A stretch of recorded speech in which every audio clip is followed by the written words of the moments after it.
నమస్కారం ETV news కి స్వాగతం ముందుగా ముఖ్యాంశాలు పెద్ద నోట్ల రద్దుపై పెద్దల సభలో రగడ ఉరి ఉగ్రదాడితో పోల్చిన కాంగ్రెస్ నేత ఆజాద్ బేషరతు క్షమాపణకు వెంకయ్య డిమాండ్ లోక్సభలో నోట్ల రద్దుపై దుమారం ఓటింగ్ తో కూడిన చర్చకు విపక్షాల పట్టు మరో రూపంలో చేపడదామని కేంద్రం స్పష్టీకరణ నగదు ఉపసంహరణలో కొత్త వెసులుబాట్లు రైతులకు 50,000 పెళ్లిళ్లకు 2.5 లక్షలకు అవకాశం మార్పిడి పరిమితి 2,000కు తగ్గింపు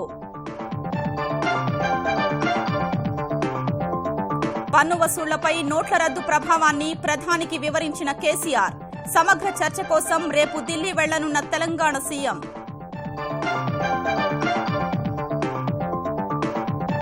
ఫలించిన విశాఖ పేదల ఎదురుచూపులు 30,500 మందికి ఇళ్ల పట్టాలు పంపిణీ ప్రక్రియను ప్రారంభించిన చంద్రబాబు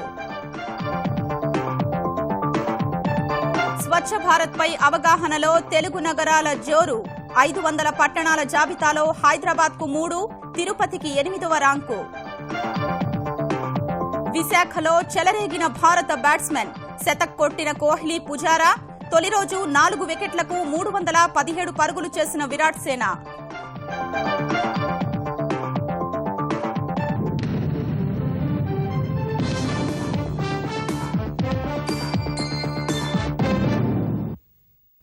నోట్ల రద్దు అంశంపై ప్రధాని నరేంద్ర మోదీ స్పందించాలని కోరుతూ ప్రతిపక్షాలు చేసిన ఆందోళన కాంగ్రెస్ నేత గులాం నబీ ఆజాద్ చేసిన వివాదాస్పద వ్యాఖ్యలతో రాజ్యసభలో ఇవాల్టి కార్యకలాపాలన్నీ తుడిచిపెట్టుకుపోయాయి నోట్లు మార్పిడి చేసుకునే క్రమంలో దేశవ్యాప్తంగా 40 మంది చనిపోయారన్న ఆజాద్ ఈ అంశాన్ని ఉరి ఉగ్రదాడితో ముడిపెట్టడంపై అధికార పక్షం మండిపడింది రాజ్యసభలో ప్రతిపక్ష నేత క్షమాపణకు పట్టుబట్టింది నోట్ల రద్దు అంశంపై నిన్న సుదీర్ఘ చర్చ చేపట్టిన రాజ్యసభ ఇవాళ మాత్రం ప్రతిపక్షాల ఆందోళనతో ఎలాంటి కార్యకలాపాలకు నోచుకోలేదు నోట్ల రద్దుపై ప్రధాని మోదీ సభకు వచ్చి చర్చలో పాల్గొనాలని కోరుతూ కాంగ్రెస్ నేతృత్వంలోని ప్రతిపక్షాలు గట్టిగా డిమాండ్ చేయడంతో మొదలైన గందరగోళం మధ్య సభా కార్యకలాపాలు స్తంభించిపోయాయి ఇదే సమయంలో కావేరీ జలాల అంశంపై అన్నాడీఎంకే సభ్యులు పోడియంలోకి చొచ్చుకునొచ్చి ఆందోళన చేయగా సభలో తీవ్ర గందరగోళం నెలకొంది ఫలితంగా రాజ్యసభ 5 సార్లు వాయిదా పడింది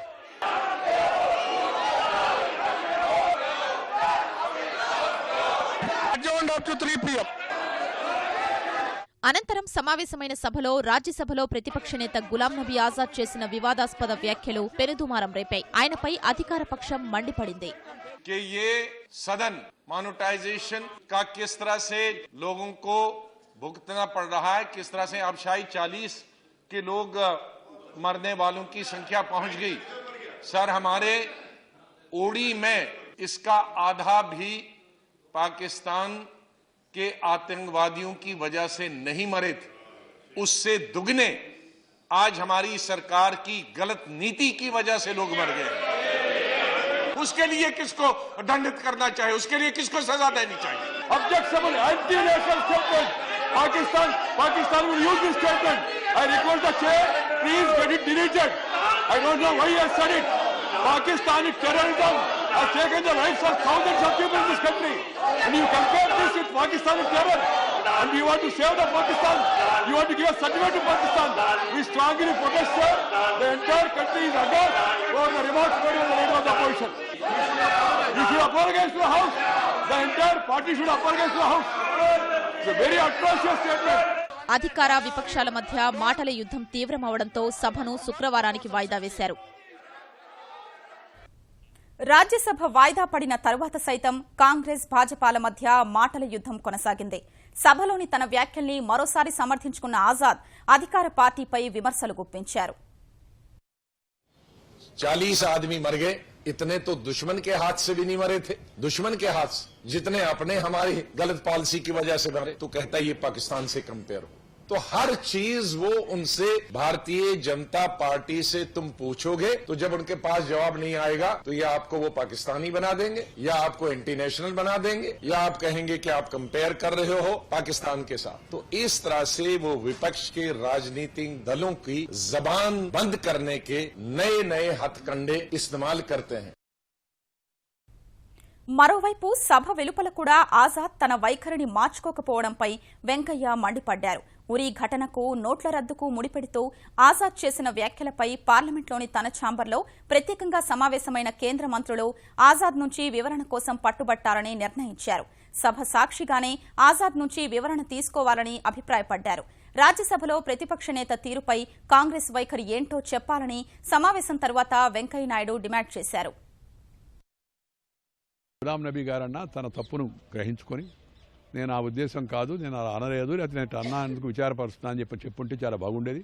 పార్లమెంట్ బయట తాను చెప్పిన ప్రకటనను సమర్థించుకుంటూనే మళ్ళా తన వ్యాఖ్యలను పునరుద్ఘాటించడం అవుతుందో అది చాలా ఆశ్చర్యాన్ని కలిగిస్తోంది. శ్రీ గులాం నబీ అనుభవజ్ఞుడైన రాజకీయ నాయకుడు, ప్రతిపక్ష నేత. ఆయన మాట్లాడాడంటే మరి ఆలోచించే మాట్లాడి ఉంటాడు. మన దేశ ప్రజల యొక్క మనోభావాలను కించపరిచేట్టుగా ఉంది, మన సైనికులను అవమానపరిచేట్టుగా ఉంది. అందుకని దీనిపైన తక్షణం కాంగ్రెస్ పార్టీ తన విధానాన్ని తెలియపరచాలని చెప్పని మేము కోరుతున్నాం. నోట్ల రద్దుపై ఓటింగ్తో కూడిన చర్చను చేపట్టాలనే డిమాండ్పై విపక్షాల పట్టుతో లోక్సభ రేపటికి వాయిదా పడింది. లోక్సభ సమావేశమైన వెంటనే వివిధ పార్టీలు నోట్ల రద్దు, ప్రజల సమస్యలపై తీర్మానాలనిచ్చాయి. చర్చకు సిద్దమేనని కేంద్రం తెలిపింది. సభలో ఆందోళన మధ్య చర్చ సాధ్యం కాదన్న స్పీకర్ సుమిత్రా మహాజన్ విపక్షాల నిరసన మధ్యే ప్రశ్నోత్తరాల సమయాన్ని చేపట్టారు. అనంతరం కాసేపు వాయిదా పడిన సభలో ఓటింగ్తో కూడిన చర్చకు కాంగ్రెస్ పట్టుబట్టడం, కేంద్రం నిరాకరించడంతో తీవ్ర గందరగోళం నెలకొంది. ఈ నేపథ్యంలో లోక్సభను స్పీకర్ రేపటికి వాయిదా వేశారు. ऐसा नहीं जाए तो सही सीट पे फिर वो कैसा चला? क्वेश्चन आवर कैसा चला? चलेगा ना? कैसा चला फिर? अगर ये नहीं हो सकता तो वो कैसा चला? रूल 56 के तहत एडजर्नमेंट मोशन अगर चर्चा में ली गई तो पूरा सदन उसमें भाग भी लेगा और वोटिंग भी होगी, कौन किधर है ये भी मालूम होगा. दूसरी चीज रूल 193 में सिर्फ चर्चा करके आपको छोड़ देंगे, तो इसीलिए ये नेशनल इम्पोर्टेंट है, इमरजेंट है और करोड़ों लोग उससे अफेक्टेड है. और इसीलिए मैं नहीं समझता ये लोग काले धन के पक्ष में हैं या भ्रष्टाचार के पक्ष में हैं या जाली नोट के पक्ष में हैं. हम इतना ही चाहते हैं, यानी इस सदन से, ये महापंचायत से दो सुर नहीं निकले. इसलिए 193 के ऊपर चर्चा होना चाहिए. चर्चा करने के लिए हम तैयार हैं. मोदी सरकार का ये निर्णय के बारे में पूरा देश भर में लोग वाहवाही कर रहे हैं, समर्थन में है. मैडम, हम चर्चा के लिए सदैव तैयार हैं. నోట్ల రద్దు నేపథ్యంలో బ్యాంకులు, ఏటీఎంల వద్ద ప్రజలు ఎదుర్కొంటున్న సమస్యల నివారణకు అంచెలంచెలుగా వెసులుబాటు కల్పిస్తున్న కేంద్రం తాజాగా రైతులు, పెళ్లిళ్లు చేసుకునే వారికి అతిపెద్ద ఊరట కల్పించింది. అన్నదాతలు పంటలు వేసుకునేందుకు వారానికి 50,000 తీసుకునే అవకాశం కల్పించిన కేంద్రం వివాహాల కోసం 2.5 లక్షల వరకు నగదు తీసుకునేందుకు అనుమతించింది. దేశవ్యాప్తంగా జాతీయ రహదారులపై టోల్ పన్ను రద్దు గడువును ఈ నెల 24 వరకు పొడిగించింది. అటు దేశ అవసరాలకు సరిపడినంత నగదు అందుబాటులో ఉందని తెలిపిన రిజర్వ్ బ్యాంక్ నగదు మార్పిడికి తొందర వద్దని ఓ ప్రకటనలో కోరింది.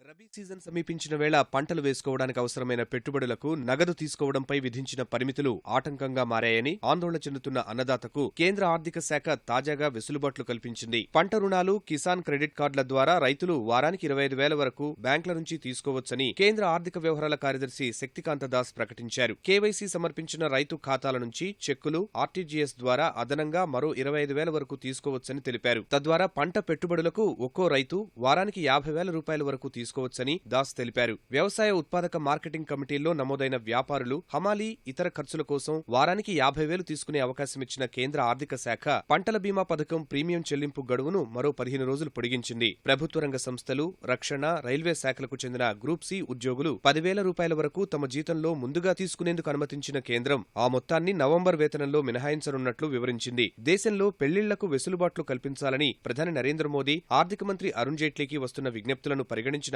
ఆర్థిక శాఖ పెళ్లిళ్లు చేసుకునే కుటుంబాల్లో తల్లి లేదా తండ్రి వివాహం చేసుకునే వారి ఖాతాల నుంచి 2.5 లక్షలు తీసుకునేందుకు అనుమతిచ్చినట్లు పేర్కొంది. ఇందుకు పాన్ కార్డు, సొంత ధృవీకరణ పత్రాలను బ్యాంకుల్లో సమర్పించాలని శక్తికాంత దాస్ స్పష్టం చేశారు. బ్యాంకుల్లో నగదు మార్పిడి విషయంలో మరో కీలక నిర్ణయం తీసుకున్నట్లు ఆయన తెలిపారు. It has been decided that with effect from tomorrow, that is 18th of November, the existing limit of 4,500 rupees will be reduced to rupees 2,000, and this will be permitted only once per person. So therefore the indelible ink has been introduced. This, we hope, will ensure that larger number of people are enabled to reach the counter to exchange their notes. దుర్వినియోగాన్ని అరికట్టేందుకే నగదు మార్పిడి పరిమితిని తగ్గించినట్లు తెలిపిన ఆర్థిక మంత్రి జైట్లీ కొత్త నోట్లకు అనుగుణంగా మార్పు చేసిన 22,500 ఏటీఎంలు నేటి నుంచి పనిచేస్తాయన్నారు. 1,000 రూపాయల నోట్లు ఇప్పటికిప్పుడు పునరుద్ధరించే అవకాశం లేదన్నారు. మరోవైపు బ్యాంకులు ఏటీఎంల నుంచి నగదు తీసుకునే విషయంలో పరిస్థితి క్రమంగా మెరుగుపడుతోందని ఐసీఐసీఐ బ్యాంక్ ఎండీ సీఈఓ చందా కొచ్చర్ ఢిల్లీలో తెలిపారు. सभी को जो सिटीजन्स हैं इंडिया के, इसको प्रेशर की तरह नहीं लेना चाहिए. ये एक नेशनल ड्यूटी है और सभी लोग अपनी ड्यूटी निभा रहे हैं. अब जो बैंकर्स हैं वो ऑलमोस्ट 24/7 काम कर रहे हैं. एटीएम्स हैं, ये खराब रहने की बात नहीं है. उनमें जैसे जैसे नई करेंसी डाली जा रही है और जैसे जैसे वो रिकैलिब्रेट हो रहे हैं वैसे वैसे वो शुरू हो रहे हैं. कंट्री में आरबीआई के करेंसी चेस्ट में इनफ करेंसी है. దేశంలో నగదు సరిపడినంతగా ఉందని పునరుద్ఘాటించిన రిజర్వ్ బ్యాంక్ నోట్ల మార్పిడి కోసం తొందరపడవద్దని ప్రజలను కోరుతూ ఒక ప్రకటన విడుదల చేసింది. పెద్ద నోట్ల రద్దు తరువాత కేంద్రం బ్యాంకులు చేపట్టిన చర్యలతో సామాన్యులకు కాస్త ఉపశమనం కలుగుతోంది.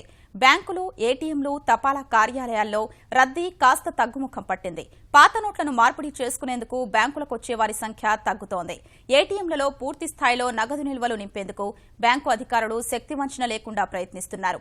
పలుచోట్ల అదనపు కౌంటర్లు ఏర్పాటు చేసి నగదును మారుస్తుండడం రద్దీ తగ్గడానికి కారణమవుతోంది. కొన్ని ప్రాంతాల్లో రద్దీ కొనసాగుతున్నప్పటికీ గతంతో పోలిస్తే క్యూ లైన్ల పొడవు తగ్గింది. ప్రధాన బ్యాంకుల్లో 2,000 రూపాయల నోట్లు ఇవ్వడం వల్ల ఖాతాదారులకు చిల్లర కష్టాలు తప్పలేదు. హైదరాబాద్, విజయవాడ, విశాఖ, తిరుపతి సహా అనేక ప్రాంతాల్లో మొబైల్ ఏటీఎం సేవలు అందిస్తుండగా ప్రజలు సంతృప్తి వ్యక్తం చేస్తున్నారు. సిచ్యువేషన్ అయితే కొంచెం ఈజీ అయినట్టు కనబడుతుందండి. అంతకుముందు అయితే ఒక 500 మీటర్స్ అట్లా ఉండేవి, ఇప్పుడు మాత్రం తగ్గుకుంటా వచ్చింది. నాకు తెలిసి ఇంకో 2-3 రోజుల్లో ఫ్రీ అయిపోతుంది. కానీ ఇప్పుడు లిమిట్ పెరిగింది, బాగా ఇస్తున్నారు. వాళ్ళని అప్రిషియేట్ చేయాలి. సండే కూడా వర్క్ చేస్తున్నారు అండ్ ఆల్మోస్ట్ 16-18 అవర్స్ వర్క్ చేస్తున్నారు వాళ్ళు. ఇందాకనే ఓపెన్ చేశారు, 4,500 ఇచ్చారు. మళ్ళీ వచ్చేసి లోపల కూడా 10-15 మినిట్స్ అవుతుంది.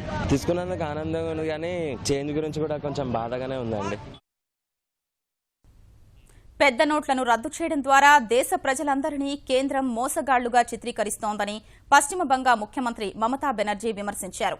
నోట్ల రద్దుకు నిరసనగా ఢిల్లీ ముఖ్యమంత్రి అరవింద్ కేజ్రీవాల్తో కలిసి నిరసన ప్రదర్శన చేపట్టిన మమత నోట్ల రద్దు వల్ల సామాన్య ప్రజలు భోజనం చేయలేని పరిస్థితి ఏర్పడిందని మండిపడ్డారు.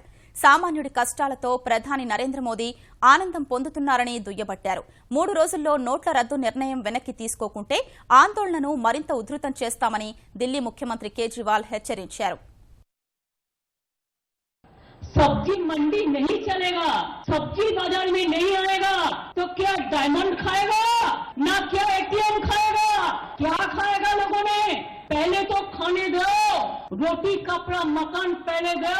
सबसे ज्यादा छोटा चीज होता है रोटी कपड़ा मकान. ये है हिंदुस्तान. अब सब भूल गया है. क्या है, क्या मजाक है?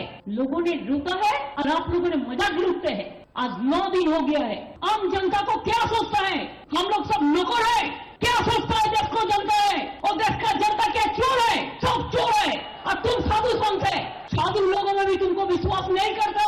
मोदी जी, चार खत्म करने के नाम पे देशभक्ति की आड़ में घोटाले करोगे तो उस घोटाले के खिलाफ लड़ने के लिए भी जान की बाजी लगा देंगे इस देश के लोगों के लिए. 500-500, 1000-1000 के नोट बंद करके 2-2 के नोट लाके भ्रष्टाचार दूर करेंगे. मेरी तो समझ के परे है भाई साहब. कई लोगों से बात कर ली मैंने पूछा, ये बताओ 500 का नोट खत्म करके 2000 का नोट लाने से भ्रष्टाचार कैसे खत्म होएगा? भाई पहले किसी को 1 लाख रुपए रिश्वत देनी होती थी, वो जेब में 100 नोट लेके जाता था 1-1 हजार के. अब उसको 50 ही नोट लेके जाने पड़ेंगे 1-1, 2-2 हजार के. तो भ्रष्टाचार कैसे खत्म होएगा भाई साहब? इनकम टैक्स में कमिश्नर था, थोड़ी बहुत समझ मेरे को भी आती है, उतना अनपढ़ आदमी नहीं हूं मैं.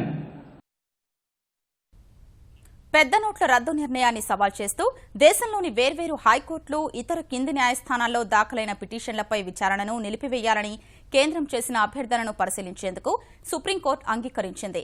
ఈ అభ్యర్థనపై ప్రధాన న్యాయమూర్తి జస్టిస్ టీఎస్ ఠాకూర్ నేతృత్వంలోని ధర్మాసనం విచారణ చేపడుతుందని justice AR Dave, justice AM Khanwilkar bench తెలిపింది. ఈ మేరకు నోట్ల రద్దు అంశంపై ప్రధాన న్యాయమూర్తి నేతృత్వంలోని ధర్మాసనం విచారణ జరుపుతుండగానే దిగువ కోర్టుల్లో విచారణ కొనసాగితే అనవసర గందరగోళానికి దారితీస్తుందని అటార్నీ జనరల్ ముకుల్ రోహత్గి చేసిన వాదనతో ద్విసభ్య ధర్మాసనం ఏకీభవించింది. అయితే దిగువ కోర్టుల్లో విచారణను నిలిపేసే అంశంపై కూడా ప్రధాన న్యాయమూర్తి నేతృత్వంలోని ధర్మాసనమే విచారణ జరుపుతుందని ద్విసభ్య ధర్మాసనం తెలిపింది. పెద్ద నోట్ల రద్దు, తదనంతర పరిణామాలు సహా ప్రస్తుత పరిస్థితుల్లో అనుసరించాల్సిన విధి విధానాలపై ప్రధాని నరేంద్ర మోదీతో చర్చించేందుకు ముఖ్యమంత్రి కేసీఆర్ రేపు ఢిల్లీ వెళ్లనున్నారు. తాజా పరిణామాలపై ఉన్నతాధికారులతో సమీక్షించిన ముఖ్యమంత్రికి పెద్ద నోట్ల రద్దు తరువాత తెలంగాణ ఆదాయంపై పడిన ప్రభావాన్ని అధికారులు వివరించారు. ప్రధానంగా రిజిస్ట్రేషన్, రవాణా శాఖల్లో ఆదాయం బాగా తగ్గిందని, ఎక్సైజ్, అమ్మకం పన్ను, వాణిజ్య పన్నుల వసూళ్లపై ప్రభావం పడిందని అధికారులు తెలిపారు. కేంద్రం తీసుకున్న నిర్ణయం ఆర్థిక వ్యవస్థను ప్రక్షాళన చేసేందుకు దోహదపడగలిగితే మద్దతివ్వాలని అభిప్రాయపడిన కేసీఆర్ పెద్ద నోట్ల రద్దు తరువాత సామాన్యులు, చిన్న వ్యాపారులు ఇబ్బంది పడకుండా మినహాయింపులు ఇవ్వాలని సూచించారు. 2.5 లక్షలకు మించి చేసే డిపాజిట్లన్నింటినీ నల్లధనంగా పరిగణించరాదన్న ఆయన ఈ మేరకు ప్రధాని నరేంద్ర మోదీకి ఫోన్ చేసి మాట్లాడారు. పెద్ద నోట్ల రద్దు నిర్ణయం రాష్ట్రాల ఆదాయంపై ప్రభావం చూపిన విషయాన్ని వివరించగా ప్రస్తుత పరిస్థితుల్లో అవలంబించాల్సిన విధానాల్ని లిఖితపూర్వకంగా అందించాలని ప్రధాని సూచించారు. ఈ మేరకు రేపు ఢిల్లీ వెళ్లనున్న కేసీఆర్ ఎల్లుండి ప్రధానితో సమావేశమయ్యే అవకాశం ఉంది. నగదు రహిత లావాదేవీల ద్వారానే అవినీతి, నల్లధనానికి అడ్డుకట్ట వేయగలమని ముఖ్యమంత్రి చంద్రబాబు అన్నారు. ఆ దిశగా ప్రజలు ఏటీఎం కార్డులు, చరవాణుల ద్వారా లావాదేవీలు జరపడం అలవాటు చేసుకోవాలని విశాఖ జిల్లా చోడవరంలో జరిగిన తెలుగుదేశం కార్యకర్తల సమావేశంలో సూచించారు. పెద్ద నోట్ల రద్దు తరువాత ప్రజలు ఎదుర్కొంటున్న ఇబ్బందులు తీర్చే దిశలో కేంద్రం, ఆర్బీఐపై ఒత్తిడి తెస్తున్నామని చెప్పారు. ఏమైతే 500 రూపాయలు, 1000 రూపాయల నోట్లు రద్దు చేసిన దానివల్ల మనకు కూడా చాలా ఇబ్బందులు వచ్చాయి. చిన్న చిన్న వ్యాపారాలు దెబ్బతిన్నాయి, జీవనోపాధి కూడా దెబ్బతింటా ఉంది. దీనిపైన గంటల తరబడి నేను ఆలోచిస్తున్నాను. మీ ఇబ్బందులు ఏ విధంగా తగ్గించాలి దానిపైన ఎక్కువ శ్రద్ధ పెట్టాను. అది పెట్టిన తర్వాత నాకు అనిపించింది మీరు కూడా జన్ ధన్ అకౌంట్ గాని, రూపీ కార్డు తీసుకుని బ్యాంకుల్లో నగదు బదులు ఈ యొక్క ట్రాన్సాక్షన్స్ అన్ని రూపీ కార్డు ద్వారా చేసుకుంటే చాలా వరకు సమస్యలు పరిష్కారం అవుతాయి. అవినీతికి ఆస్కారం లేకుండా పేదలకు ఇళ్ల స్థలాలు క్రమబద్దీకరిస్తామని ముఖ్యమంత్రి చంద్రబాబు స్పష్టం చేశారు. విశాఖలో ప్రభుత్వ భూములు ఆక్రమించుకున్న వారికి మహిళల పేరుతో ముఖ్యమంత్రి పట్టాలు పంపిణీ చేశారు. గాజువాక, సింహాచలంలో 100 గజాలు పైబడిన స్థలాల క్రమబద్దీకరణకు చర్యలు తీసుకుంటామన్నారు. జిల్లాలోని చోడవరం మెట్ట పొలాలకు పోలవరం నీటిని అందిస్తామని చంద్రబాబు హామీ ఇచ్చారు. విశాఖపట్నంలో ప్రభుత్వ భూములు ఆక్రమించి ఏళ్ల తరబడి నివాసాలను ఏర్పాటు చేసుకున్న 30,500 మందికి పట్టాలిచ్చే ప్రక్రియను ముఖ్యమంత్రి చంద్రబాబు ప్రారంభించారు. ఈ తరహా కార్యక్రమాన్ని ఆంధ్రప్రదేశ్లోనే ప్రథమంగా ఏర్పాటు చేసిన విశాఖ జిల్లా యంత్రాంగాన్ని ఆయన అభినందించారు. అవినీతికి తావివ్వకుండా శాస్త్రీయంగా ఇళ్ల పట్టాలు అందించే ఏర్పాటు చేశామన్న చంద్రబాబు ఎవరు డబ్బులు అడిగినా వెంటనే ఫిర్యాదు చేయాలని కోరారు. ఒక్క పైసా అవినీతి లేకుండా నేరుగా మీ చేతికే మీ ఇంటి పట్టా ఇవ్వాలని ఈ కార్యక్రమాన్ని ఏర్పాటు చేశాను. ఆస్తి కూడా నేను ఇవ్వడం ఆడబిడ్డల పేరుతో ఇస్తున్నాను. పసుపు కుంకుమలతో ఈ పట్టా మీకు ఇస్తున్నానంటే ఒక అన్నగా, ఒక తమ్ముడుగా, ఒక తోబుట్టుకిచ్చే కానుక. 2 సంవత్సరాల తర్వాత మీరు అమ్ముకోవాలంటే అమ్ముకునే విధంగా మీకు పట్టా ఇచ్చానంటే దాని ముఖ్యమైన ఉద్దేశం దీని విలువ పెంచాలని, శాశ్వతంగా మీరు అనుభవించాలి తప్ప తాత్కాలిక ప్రయోజనాల కోసమో ఇబ్బందుల కోసమో దీన్ని అమ్మద్దని మాత్రం ఇక్కడుండే ఆడబిడ్డలందరినీ కోరుతున్నా. చోడవరంలో జనచైతన్య యాత్రను ప్రారంభించిన ముఖ్యమంత్రి బస్టాండ్ నుంచి సభా ప్రాంగణం వరకు పాదయాత్ర చేశారు. ఆర్థిక అసమానతలు తగ్గించడమే తన లక్ష్యమని పునరుద్ఘాటించిన ఆయన కుటుంబ వికాసం నినాదంతో 15 సూత్రాల్ని ప్రకటించారు. 15 సూత్రాలు ప్రతి ఒక్క కుటుంబానికి వర్తిస్తాయి. జీవన భద్రత, రెండోది ఆహార భద్రత, ఇంధన భద్రత, ఆరోగ్య భద్రత, విద్య, వ్యవసాయం, వ్యవసాయ అనుబంధ రంగాలు, పరిశ్రమలు, అదే మరిగా సర్వీస్ సెక్టర్, రహదారులు, మౌలిక సదుపాయాలు, ఇన్ఫర్మేషన్ టెక్నాలజీ, పౌర సేవలు, ఇంకా ప్రభుత్వ సేవలన్నీ ఎలాంటి ఇబ్బంది లేకుండా చేయడానికి ముందుకు పోతాను. విశాఖలో ప్రజల మనోభావాల్ని దెబ్బతీసే విధంగా ఎటువంటి ఉత్సవం ఉండదన్న చంద్రబాబు చిల్లర సమస్య పరిష్కారానికి నగదు రహిత ఆర్థిక కార్యకలాపాల్ని విశాఖ నుంచే ప్రారంభిస్తామన్నారు. ఆంధ్రప్రదేశ్ మంగళగిరిలో ఏర్పాటు చేసే అఖిల భారత మెడికల్ సైన్సెస్ ఎయిమ్స్ ను 2018 నాటికి పూర్తి చేసేందుకు కేంద్ర ఆరోగ్య శాఖ అంగీకరించింది. ఈ మేరకు కేంద్ర మంత్రి వెంకయ్యనాయుడు తన కార్యాలయంలో ఎయిమ్స్ నిర్మాణం సంబంధిత అంశాలపై కేంద్ర ఆరోగ్య శాఖ మంత్రి జేపీ నడ్డా, ఆరోగ్య శాఖ కార్యదర్శి, సంయుక్త కార్యదర్శులతో సమీక్షించారు. వాస్తవానికి ఎయిమ్స్ నిర్మాణాన్ని 2020 నాటికి పూర్తి చేయాలనే లక్ష్యాన్ని పెట్టుకున్నప్పటికీ వెంకయ్య సూచన మేరకు 2018 నాటికి పూర్తి చేసేందుకు నడ్డా అంగీకరించారు. వచ్చే ఏడాది నుంచే ఎయిమ్స్ ప్రవేశాలు ప్రారంభించేందుకు ఉన్న అవకాశాన్ని పరిశీలించాలని నిర్ణయించారు. ఈ మేరకు ఐఐటి, ఐఐఎం, ఎన్ఐటి తరహాలో అద్దె భవనాల్లో ప్రారంభించే అంశాన్ని పరిశీలిస్తామని కేంద్ర ఆరోగ్య శాఖ తెలిపింది. ప్రధానమంత్రి స్వస్థ్ సించాయ్ పథకంలో భాగంగా విజయవాడ, అనంతపురంలలో ఒక్కో ఆసుపత్రిని 150 కోట్ల రూపాయలతో సూపర్ స్పెషాలిటీకి మార్చే ప్రక్రియను త్వరగా పూర్తి చేయాలని నిర్ణయించారు. విశాఖ విమ్స్, నెల్లూరు జిల్లా ఆసుపత్రిలో ట్రామా కేర్ సెంటర్ల ఏర్పాటుకు 9 కోట్ల రూపాయలకు అదనంగా నిధులిచ్చేందుకు నడ్డా సుముఖత వ్యక్తం చేశారు. ఆంధ్రప్రదేశ్ పునర్వ్యవస్థీకరణ చట్టం ప్రకారం కృష్ణానదిలో ఉమ్మడి ఆంధ్రప్రదేశ్కు కేటాయించిన నీటిని మాత్రమే 2 తెలుగు రాష్ట్రాలు పంచుకోవాలన్న బ్రిజేష్ కుమార్ ట్రైబ్యునల్ తీర్పును సవాల్ చేస్తూ దాఖలైన పిటిషన్పై విచారణను సుప్రీంకోర్టు 2017 జనవరి 18కి వాయిదా వేసింది. ఈ పిటిషన్పై ఇవాళ జరిగిన విచారణలో వాదనలు వినిపించిన తెలంగాణ పునర్వ్యవస్థీకరణ చట్టం సెక్షన్ 89 ప్రకారం కృష్ణా జలాల పంపిణీ 2 రాష్ట్రాలకే పరిమితం కావాలి అనడం సమంజసం కాదని సుప్రీంకోర్టుకు వివరించింది. కేంద్రం, కర్ణాటక కూడా ఆంధ్రప్రదేశ్, తెలంగాణ మధ్య నీటి పంపకాలు జరగాలని బ్రిజేష్ కుమార్ ట్రైబ్యునల్ తీర్పు ఇచ్చినట్లు సుప్రీంకోర్టుకు తెలిపాయి. ఈ దశలో ఉమ్మడి ఆంధ్రప్రదేశ్కు కేటాయించిన నీటిని పంచుకోవడానికి అభ్యంతరం ఏంటని తెలంగాణను ప్రశ్నించింది. 25% జనాభా ఉన్న తెలంగాణకు కేవలం 12% నీటిని మాత్రమే కేటాయించారని తెలంగాణ వాదించింది. రాజ్యాంగంలోని ఆర్టికల్ 32 ప్రకారం 2 లేదా అంతకన్నా ఎక్కువ రాష్ట్రాల మధ్య జల వివాదం ఉత్పన్నమైతే ఆ వివాదాన్ని కేంద్రం ట్రైబ్యునల్కు నివేదించాలని తెలిపింది. ఈ అంశంపై మరిన్ని వాదనలు వినిపించేందుకు గడువు కావాలని తెలంగాణ, ఆంధ్రప్రదేశ్లు కోరగా కోర్టు తదుపరి విచారణ జనవరి 18కి వాయిదా వేసింది. స్వచ్ఛ భారత్ కార్యక్రమంపై అవగాహన కల్పించే విషయంలో హైదరాబాద్, తిరుపతి దేశంలోని తొలి 10 నగరాల్లో నిలిచాయి. ఈ మేరకు కేంద్ర పట్టణాభివృద్ది శాఖ విడుదల చేసిన జాబితాలో హైదరాబాద్ 3, తిరుపతి 8వ స్థానాన్ని దక్కించుకున్నాయి. ఈ జాబితాలో ఉత్తరప్రదేశ్లోని అలీఘర్ అగ్రస్థానంలో నిలిస్తే మహారాష్ట్రలోని వసాయ్ విరార్ 2వ స్థానాన్ని దక్కించుకుంది. దేశ రాజధాని ఢిల్లీ శివార్లో ఉన్న గురుగ్రామ్ 4, పంజాబ్, హర్యానా ఉమ్మడి రాజధాని చండీగఢ్ 5, తమిళనాడు మదురై 6, గుజరాత్లోని వడోదర, రాజ్కోట్ 7, కర్ణాటకలోని మైసూర్ 9వ స్థానాన్ని దక్కించుకున్నాయి. స్వచ్ఛ సర్వేక్షణ్ 2017 పేరుతో క్వాలిటీ కౌన్సిల్ ఆఫ్ ఇండియా మూల్యాంకనం చేసిన తరువాత మొత్తం 500 నగరాలు, పట్టణాలతో ఈ జాబితాను రూపొందించారు. పెద్ద నోట్ల రద్దు తర్వాత డిపాజిట్లు భారీగా వచ్చి చేరుతున్న వేళ బ్యాంకులు లాభాలు పెంచుకోవడంపై దృష్టి సారించాయి. ఈ మేరకు ఫిక్స్డ్ డిపాజిట్లపై ఖాతాదారులకు చెల్లించే వడ్డీ రేట్లను ఒక్కొక్కటే తగ్గిస్తున్నాయి.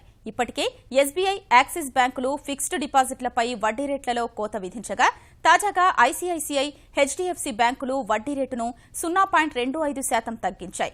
ఫిక్స్డ్ డిపాజిట్లపై ఇప్పటి వరకు ఐసీఐసీఐ 7.25%, హెచ్డీఎఫ్సీ 7% వడ్డీ చెల్లిస్తుండగా 0.25% కోత విధించాయి. పెద్ద నోట్ల రద్దు తర్వాత బ్యాంకుల వద్ద పుష్కలంగా నిధులు చేరినందున భవిష్యత్తులో రుణాలపై కూడా వడ్డీ రేట్లు తగ్గవచ్చనే అంచనాలు వెలువడుతున్నాయి.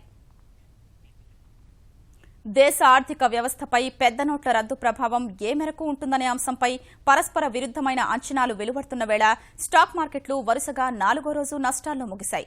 బొంబాయి స్టాక్ ఎక్స్చేంజ్ సూచీ సెన్సెక్స్ 6 నెలల కనిష్ట స్థాయికి పడిపోతే జాతీయ స్టాక్ ఎక్స్చేంజ్ సూచీ నిఫ్టీ 8,100 పాయింట్ల దిగువకు క్షీణించింది.